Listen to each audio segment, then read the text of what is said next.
আপনার কি মনে হয় ব্যবসা শুরু করতে হলে বাপের কোটি টাকা থাকতে হবে? যদি তাই ভেবে থাকেন তাহলে ভুল ভাবছেন। ব্যবসা শুরু করতে বড় পুঁজি বেশি দরকার না, দরকার সাহস আর একটু বুদ্ধি। আজ আমরা যে 3টা ব্যবসার কথা বলবো সেগুলোর জন্য আপনাকে ব্যাংক থেকে লোন নিতে হবে না, বরং পকেটে যে অল্প কিছু জমানো টাকা আছে সেটা দিয়েই শুরু করা সম্ভব। তাহলে আর বেশি কথা না বাড়িয়ে চলুন সরাসরি অ্যাকশনে চলে যাই। 1. ছাগল পালন। অনেকে শুনেই হেসে ফেলেন, ছাগল পালন আবার ব্যবসা নাকি? কিন্তু সত্যিটা হলো গ্রামের অনেক মানুষের জীবন বদলে দিয়েছে এই ছোট্ট প্রাণীটাই। বিশেষ করে ব্ল্যাক বেঙ্গল ছাগল। এটাকে অনেকে মজা করে বলে গরিবের ব্যাংক। কারণ ব্যাংকে যেমন টাকা জমা রাখেন তেমনি ছাগলও আপনার জন্য জীবন্ত সঞ্চয় হয়ে থাকে। যখনই টাকার দরকার হাটে নিয়ে গেলেই ক্যাশ টাকা হাতে। গ্রাম বা চরাঞ্চলে এই ব্যবসার সবচেয়ে বড় সুবিধা হলো এখানে বড় কোনো খরচ নেই।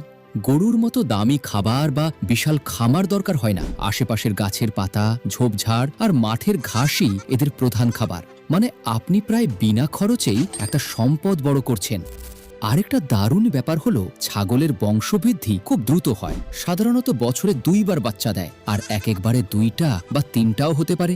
ধরুন আপনি আজ মাত্র 2টা ছাগল দিয়ে শুরু করলেন, 1 বছর পর দেখবেন সংখ্যাটা ধীরে ধীরে বেড়ে একটা ছোট খামারে পরিণত হয়ে গেছে। তখন আর এটা শখের বিষয় থাকবে না, এটা হয়ে যাবে আপনার নিয়মিত আয়ের উৎস। সবচেয়ে বড় সুযোগ আসে কোরবানির ঈদের সময়। তখন ভালো একটা খাসির দাম সহজেই 20 থেকে 30 হাজার টাকার ওপরে চলে যায়। আর যদি আপনার কাছে কয়েকটা মোটা খাসি থাকে তাহলে এক ঈদেই আপনার কয়েক মাসের আয় উঠে আসতে পারে।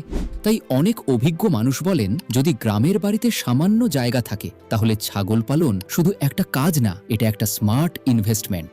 ছোট করে শুরু করুন, ধৈর্য ধরুন, আর দেখবেন একদিন আপনার নিজেরই একটা ছোট খামার দাঁড়িয়ে গেছে। তখন গ্রামের মানুষই অবাক হয়ে বলবে, কিরে, তুই তো দেখি আস্তে আস্তে বড় ব্যবসায়ী হয়ে যাচ্ছিস।